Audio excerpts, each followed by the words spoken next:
درد الجھائے تو دعا کر لیا کرو، یوں ہی کسی ویران گوشے میں اللہ سے باتیں کر لیا کرو۔ وہ جانتا تو سب ہے، لیکن تم اسے اپنی زبانی سنا کر بوجھ ہلکا کر دیا کرو۔ وقتی ہار یا کسی کا غم تکلیف میں اپنے اللہ سے کبھی شکوہ مت کرنا، کیونکہ جو وہ جانتا ہے وہ تم بھی نہیں جانتے۔ ہم اکیلے تب نہیں ہوتے جب ہمارے اپنے ہمیں چھوڑ دیں، ہم اکیلے تب ہوتے ہیں جب ہم خود کو اکیلا سمجھیں، جبکہ تمہارا رب تمہاری شرارت سے بھی زیادہ قریب ہے۔ اپنا کوئی کیا بگاڑے گا، اپنی تو قسمت اس نے لکھی ہے جس کا کوئی کچھ نہیں بگاڑ سکتا۔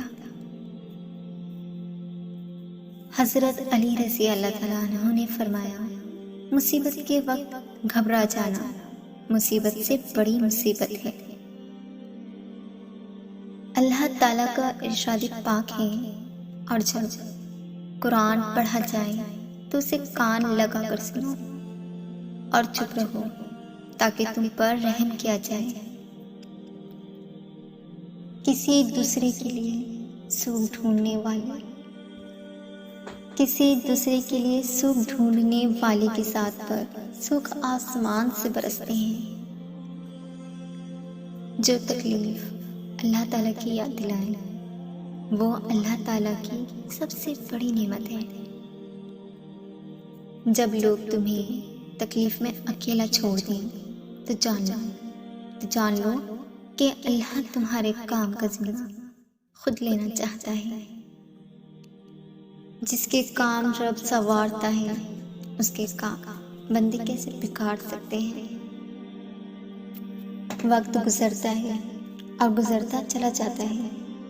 آج جو غم یا تکلیف ہے کل اس کی جگہ کوئی خوشی لے لے گی۔ غم کے بوجھ تلے خود کو نڈھال نہ کریں، ثابت قدم رہیں، اللہ آسانیاں پیدا کرے گا۔ ہو سکتا ہے جو اللہ نے تم سے لیا ہے اسے ہی بہتر بنا کے تمہیں واپس دے۔ یہ بھی ممکن ہے کہ جو لیا گیا ہے اس سے بہتر تمہیں عطا کر دیا جائے۔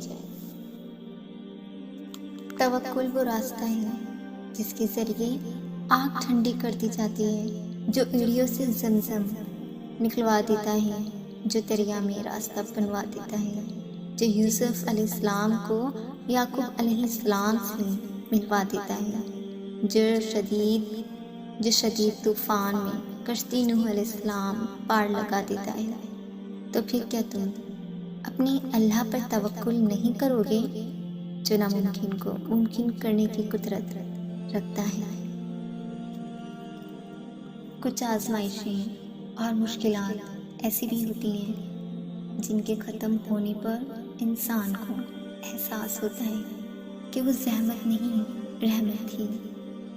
قرآن کریم میں اللہ پاک کا ارشاد ہے، دنیا کی زندگی آخرت کے مقابلے میں ایک متاع قلیل کے سوا کچھ بھی نہیں۔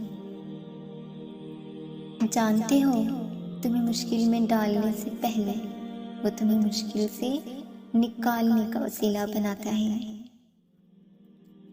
اپنی تمام تر فیصلے اللہ پر چھوڑ دیں اور پھر مایوسی آپ کو چھوڑ دے گی۔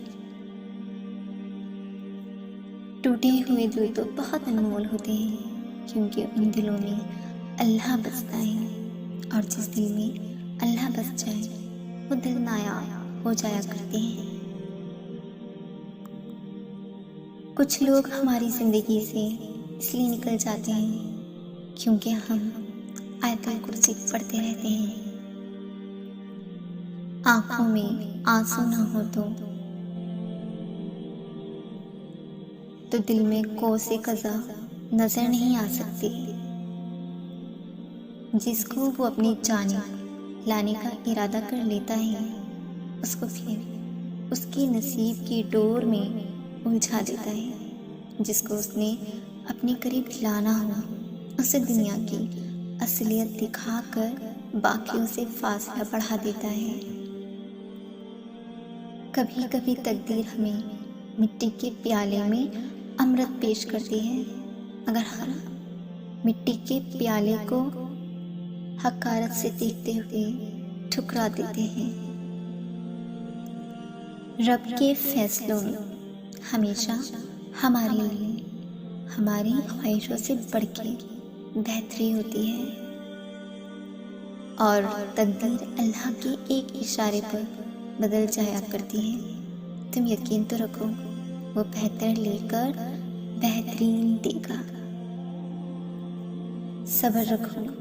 صبر رکھو اور اللہ کے فیصلوں پر خوش رہو، تمہیں بہتر نہیں بہترین ملے گا۔